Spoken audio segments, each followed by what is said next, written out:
Boa noite. Vamos iniciar agora a nossa aula de número 8. Vamos lá. Vamos começar da seguinte forma. Estou dando para vocês uma matriz de ordem 3 por 2, 3 linhas e 2 colunas. O que nós vamos fazer com essa matriz neste momento? Nós vamos fazer o seguinte.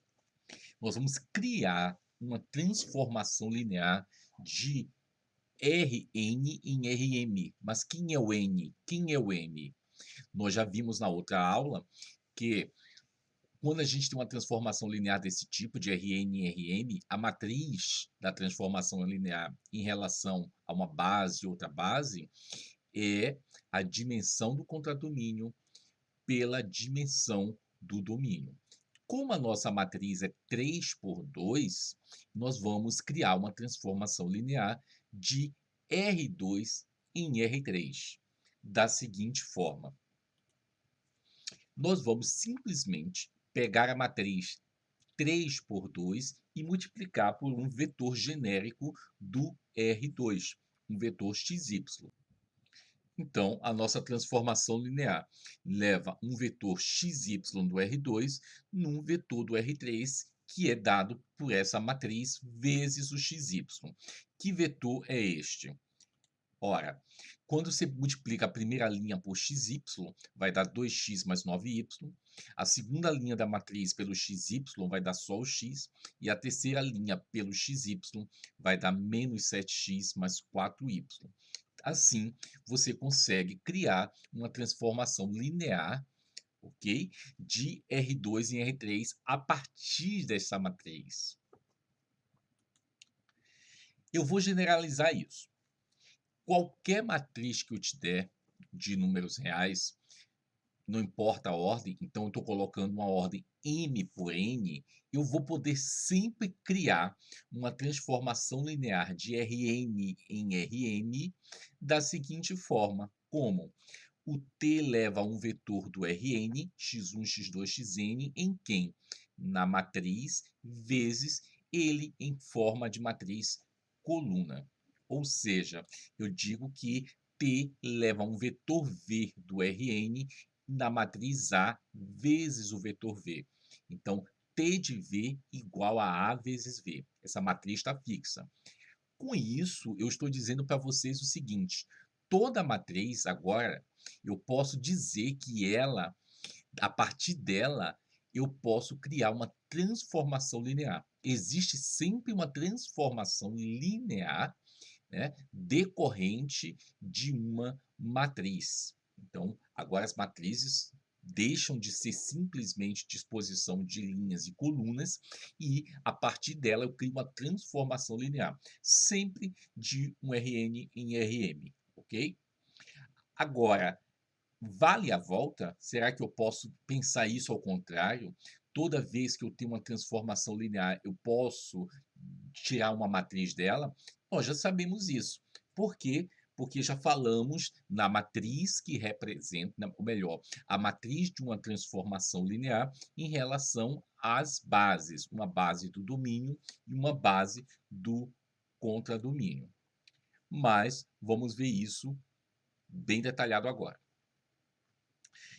Considere uma transformação linear de R2 em R3 definida por 2x mais 9y, x e menos 7x mais 4y.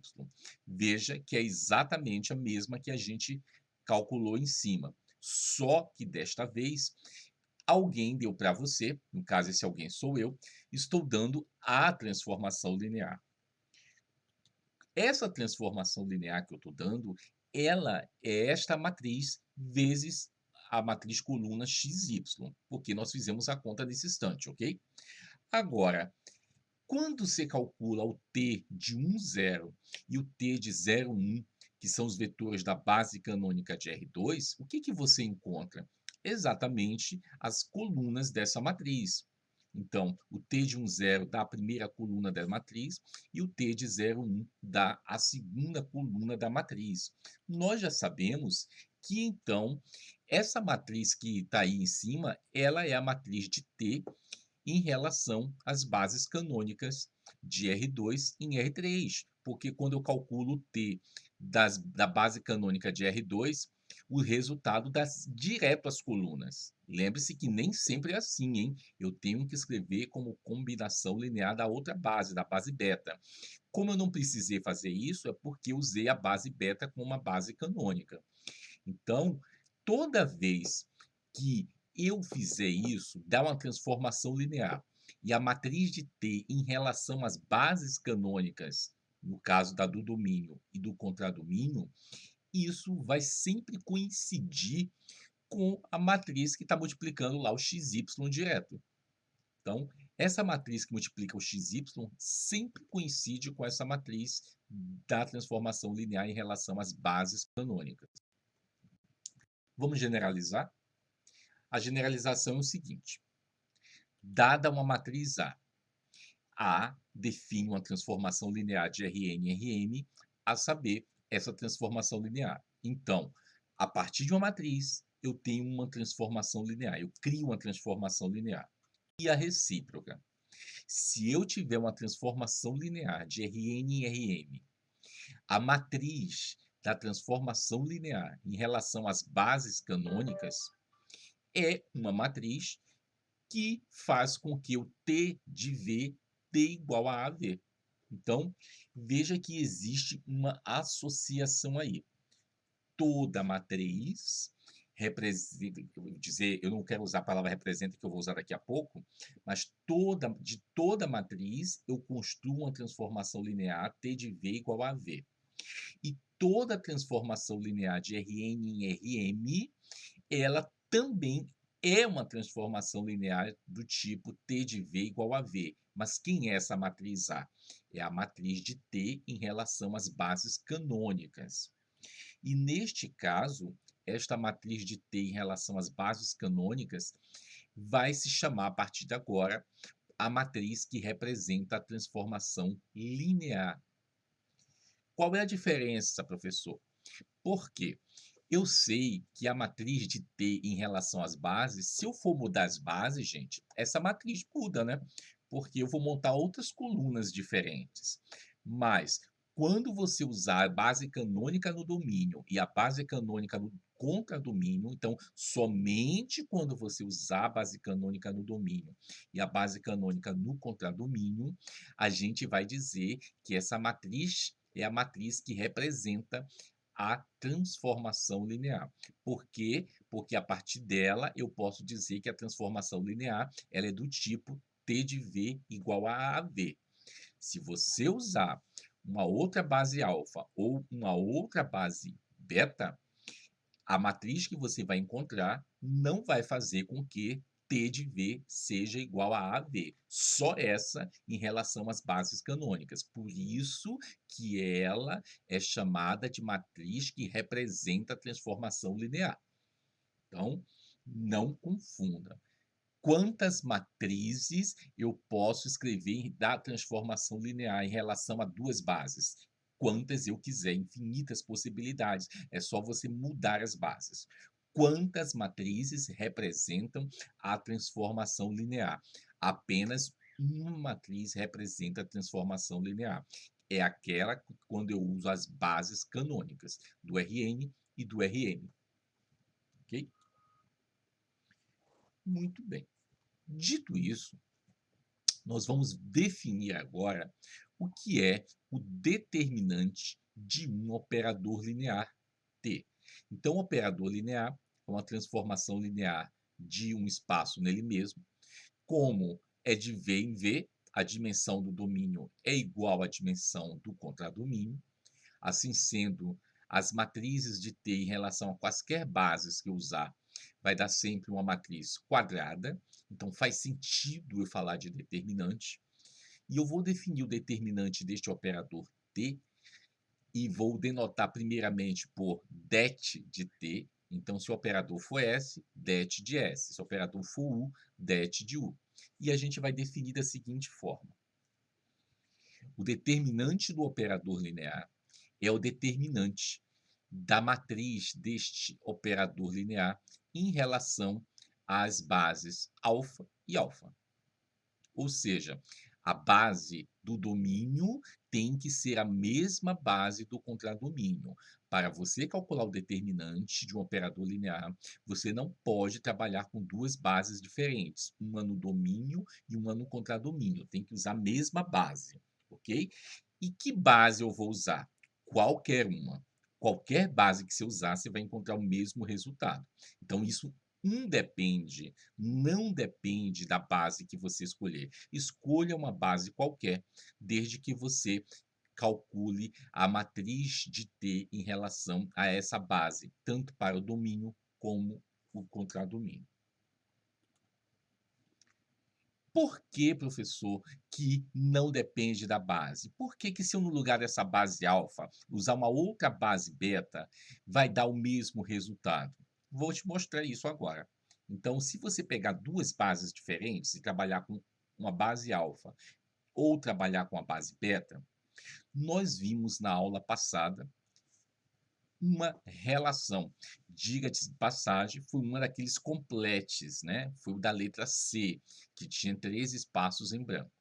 Então, este complete, ele saía da matriz de T em relação às bases alfa-alfa e chegava na matriz de T em relação à base beta-beta. Para você sair de uma e ir para outra, você precisa pegar a matriz de T em relação a alfa-alfa e multiplicar do lado direito por uma matriz mudança de base e pelo lado esquerdo pela matriz mudança de base inversa, já que nós vimos na aula passada que I de alfa beta é a inversa de I beta alfa, uma inversa da outra. Ok, sendo assim, o que eu vou fazer? Se são iguais, o determinante do lado esquerdo é igual ao determinante do lado direito. Só que determinante do produto é o produto dos determinantes. Foi o que eu fiz aí. Então, no lado direito, o determinante desses produtos aí é o determinante do primeiro, vezes o determinante do segundo, vezes o determinante do terceiro. Na aula passada, o último item da aula passada, letra E, dizia o seguinte: qual era a relação entre o determinante da matriz mudança de base de alfa para beta e a matriz mudança de base de beta para alfa? A relação era que o produto deles dava 1. Então, usando esta informação da aula passada, do final da aula passada, eu vejo que no lado direito, o primeiro determinante, que é um número, vezes o terceiro determinante, que é um número, esse produto dá 1. E 1 vezes o número que está no meio, dá um número que está no meio. Conclusão: o determinante da matriz de T em relação às bases beta-beta será igual ao determinante de T em relação às bases alfa-alfa. Então, se você usou uma base alfa e outra pessoa usou a base beta, o resultado do determinante vai ser o mesmo. Então, não importa qual é a base que você vai usar, o resultado será o mesmo. Vamos ver isso como exemplo? Exercício. Encontre o determinante do operador linear de R2 em R2, definido por T de xy igual a 4x menos 5y e 14x mais 11y. Muito bem. Ora, se eu posso fazer à vontade trabalhar com qualquer base, o que eu vou fazer aqui? Eu vou pegar 2 bases, uma alfa sendo a base canônica de R2 e uma beta não sendo a base canônica de R2, sendo a base -1 e 0,3. E vou lhe mostrar algumas coisas interessantes. Primeiro, quando eu calculo o T dos vetores da base canônica, quem é T de 1, 0? Quando x é 1 e y é 0, vai dar 4, 14. Quando x é 0 e y é 1, vai dar -5, 11.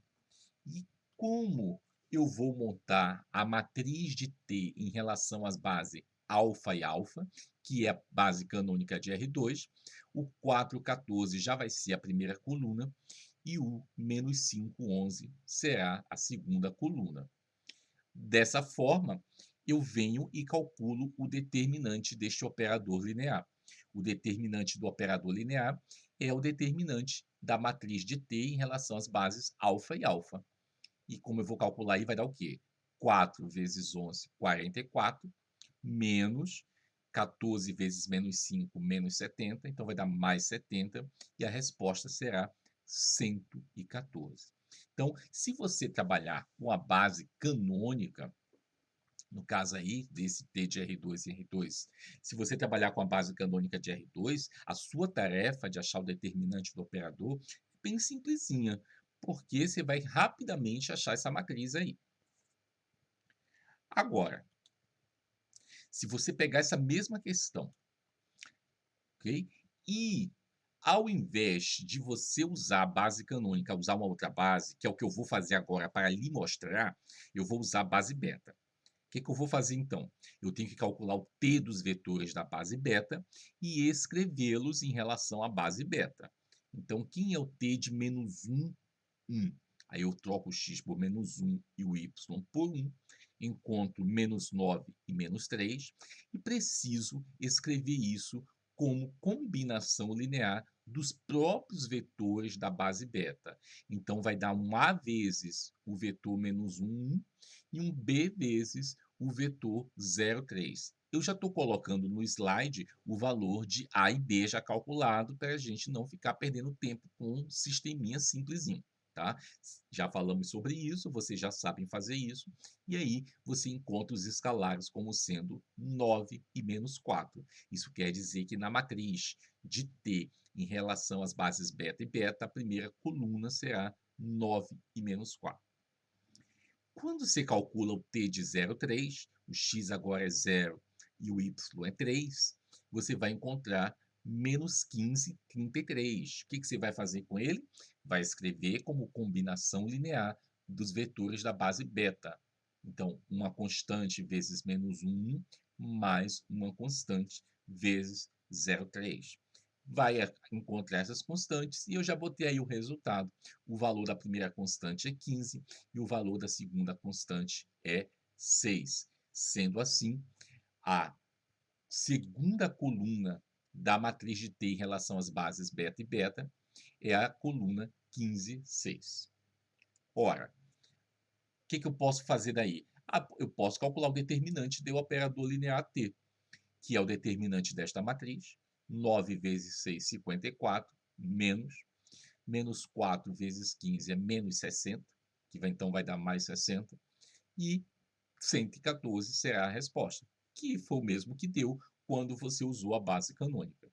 Então, esse exemplo aí ilustra para você que, olha, se você usar a base canônica é mais fácil, mais rápido.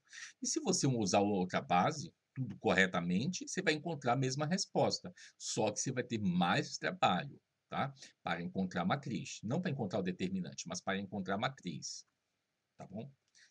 Que depois você vai calcular o determinante. Agora eu vou falar para vocês algo para vocês enxergarem uma coisa que vocês nunca poderão fazer aí.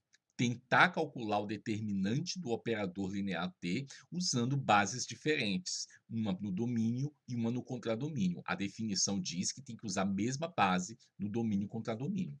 Agora, se você fizer isso, usar uma base para cada, uma base antes, uma base depois, olha o que vai acontecer.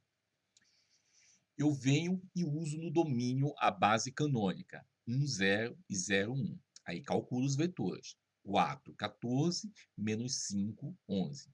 Só que no contradomínio, eu vou usar a base beta.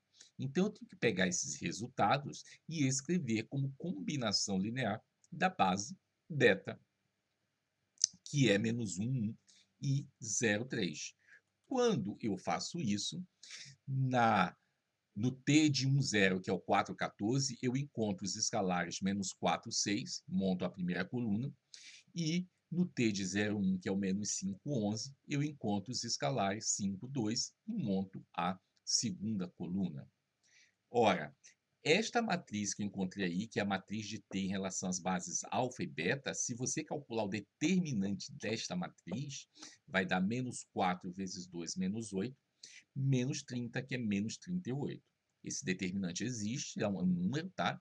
Só que ele não é o determinante do operador linear, porque o determinante do operador linear T, esse operador aí que você está vendo, é 114, já calculei 2 vezes. Então, cuidado, se você usar a matriz com bases diferentes, o número que você vai encontrar, ele não é o determinante do operador linear em questão. Vamos considerar um operador linear T de V em V, cujo determinante seja diferente de zero, ou seja, um operador linear inversível. Ele tem uma inversa.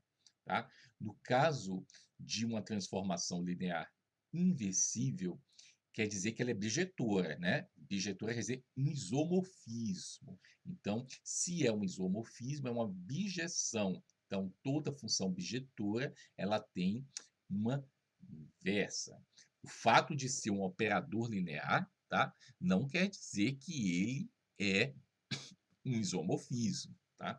Quer dizer apenas que ele é de um espaço vetorial nele mesmo. Para ele ser inversível, a função tem que ser bijetora, tem que ser um isomorfismo. E isso quer dizer que o determinante do operador linear tem que ser diferente de zero, porque você pode ter operadores lineares com determinante igual a zero. E vamos considerar também beta uma base deste espaço vetorial V. O que nós vamos fazer aí? Ora, se esse operador T tem uma inversa, eu vou representar a inversa dele da mesma forma que vocês representam a inversa de qualquer função, t elevado a menos 1. O que eu sei sobre função inversa? Que a composta de uma função com a sua inversa dá a função identidade. No caso de operador linear, a composta de um operador linear com um operador linear inverso dá o operador linear identidade. Ora, já que essa composta é igual ao operador identidade, a matriz disso aí em relação à base beta e beta do lado esquerdo é igual à matriz do que está no lado direito, que é o operador identidade, em relação a beta e beta. Por quê? Porque eles são iguais. Se eles são iguais, tem a mesma matriz em relação às bases beta e beta. Agora, imediatamente aí eu vejo o seguinte: depois do igual, a matriz, né, do operador linear identidade, quando a base de cima é igual à base de baixo, eu já sei que isso dá matriz identidade. E no lado esquerdo, eu vou aplicar a nossa formulinha. Então, no lado direito, eu sei que dá matriz identidade. Não confunda. Na primeira linha, é o operador identidade, não é matriz, porque ele é uma composta de operadores. Então, dá um operador. Na terceira linha, o I é uma matriz, porque ele é um produto de matrizes. Então, o que eu vou fazer? Eu vou aplicar a nossa formulinha da matriz de composta. Então, como é a formulinha mesmo? A matriz da composta é a matriz do primeiro operador T vezes a matriz do segundo operador, que é T a menos 1. Beleza. Agora vamos completar com as bases aí. Na composta, a base que está embaixo é beta. Onde é que ela fica? Ela fica embaixo, junto com a primeira matriz. Beleza, beta. Na composta, a base que está em cima é beta. Onde é que ele fica? No produto, fica na segunda matriz em cima. Então, em cima, na segunda matriz, é beta. O que está faltando? Está faltando aquela da diagonalzinha. O que eu sei? Tem que ser igual. Ora, tem que ser igual. Eu posso colocar qualquer base aí de V. Vou colocar a própria base beta. O que importa, a exigência na fórmula é que tem que ser a mesma base. Tá? Caso aí, vou usar a própria beta. Muito bem, na hora que você faz isso, a matriz de T em relação às bases beta, beta, eu escrevo apenas como a matriz de T com um betazinho embaixo apenas.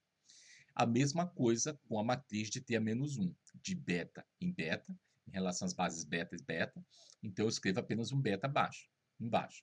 E eu estou vendo aí que o produto dessas duas matrizes dá a matriz identidade. Aí morreu, né?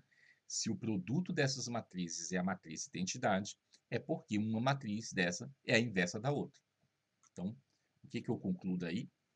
Que a matriz de T a menos 1 em relação às bases beta e beta é a inversa da matriz de T em relação às bases beta e beta. Ora, o que esse slide está me ensinando? slide está me dizendo o seguinte: você vai ter um operador linear na sua mão inversível. Muito bem. Como achar o operador inverso T a menos 1? Você vai achar esse operador inverso através da matriz da inversa desse operador em relação a uma base beta, né? Beta, beta. E como é que eu acho isso? Está aí de amarelo aí no final.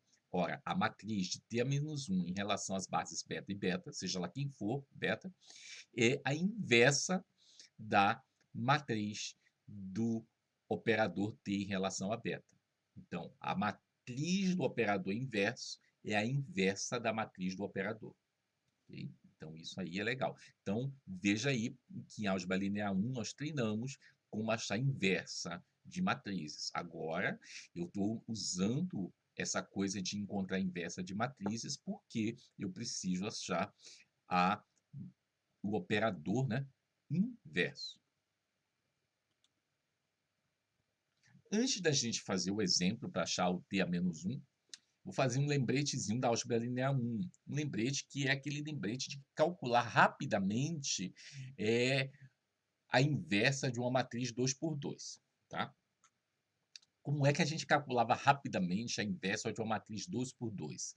Então, se você tiver uma matriz A, AB, CD, cujo determinante AD menos BC é diferente de zero, a inversa dessa matriz, como é que a gente fazia? Pega a diagonal principal AD e troca os elementos, troca o A com D, pega a diagonal secundária BC e troca o sinal, menos B e menos C, e depois divide todo mundo pelo determinante da matriz. Ou seja, é a mesma coisa de multiplicar essa matriz por 1 sobre o determinante dela. Então, esse é o método prático, né, que a gente aprendeu em álgebra linear 1 para achar uma inversa de uma matriz 2 por 2.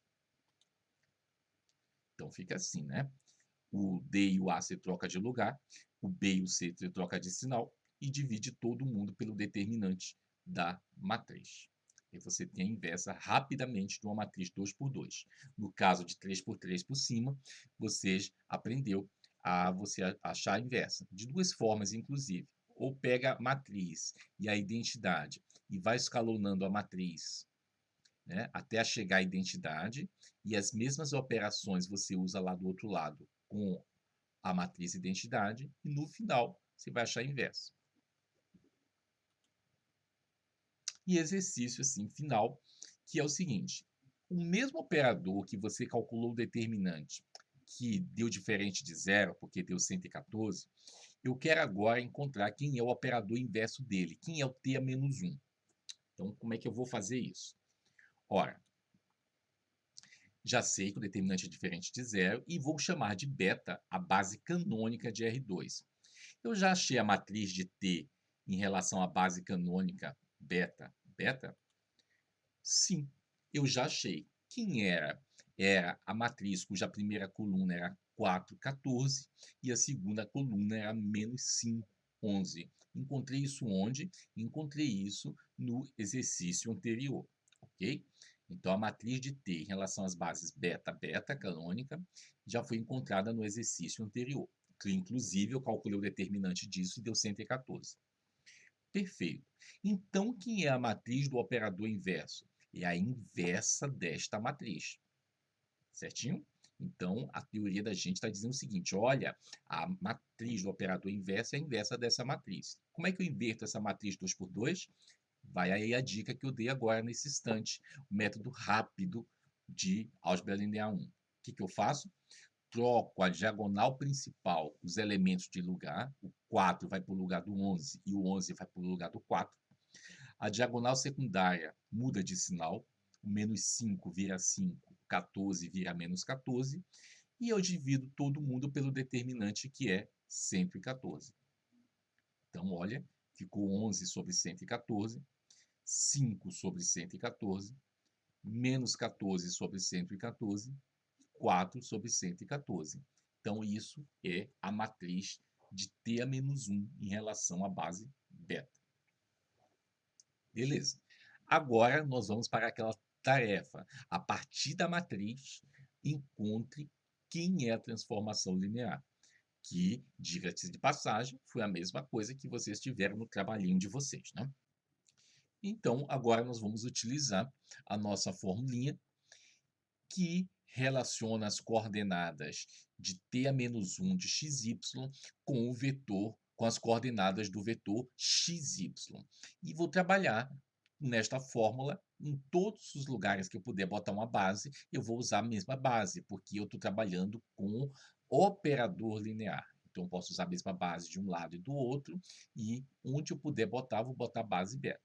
Então, as coordenadas de t a menos 1 de xy em relação à base beta é igual à matriz de t a menos 1 em relação às bases beta e beta, vezes as coordenadas do vetor xy em relação à base beta. Como é que fica isso? Ora, as coordenadas de t a menos 1 de xy em relação à base beta, a matriz nós acabamos de encontrar. Então, usa essa matriz aí. E as coordenadas de um vetor genérico xy em relação à base canônica é o próprio x e o próprio y. Se você usar uma outra base diferente, você vai ter um trabalhinho aí. Ok? Vamos, então, fazer a multiplicação disso aí. 11 sobre 114 vezes x, mais 5 sobre 114 vezes y. E embaixo, menos 14 sobre 114x e mais 4 sobre 114y. Isso aí representa as coordenadas de t a menos 1 de xy em relação à base beta. Quem é, por fim, o t a menos 1 de xy? Se você tem as coordenadas, isso são o quê? Os escalares, que você vai usar na combinação linear em relação aos vetores da base beta. Para a nossa alegria, a base beta é a base canônica.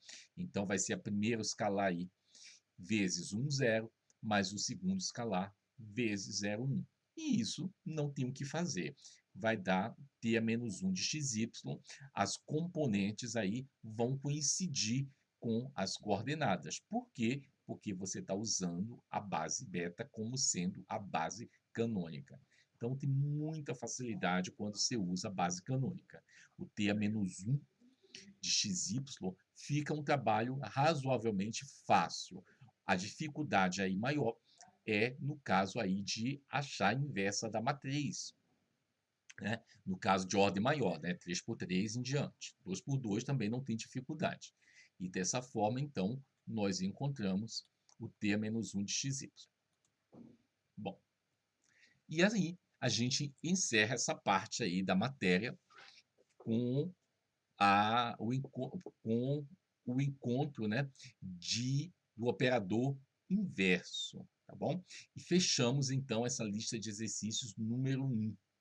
Na próxima semana, nós temos 2 aulas na próxima semana referentes à lista número 2. Então, até lá, um abraço, tchau.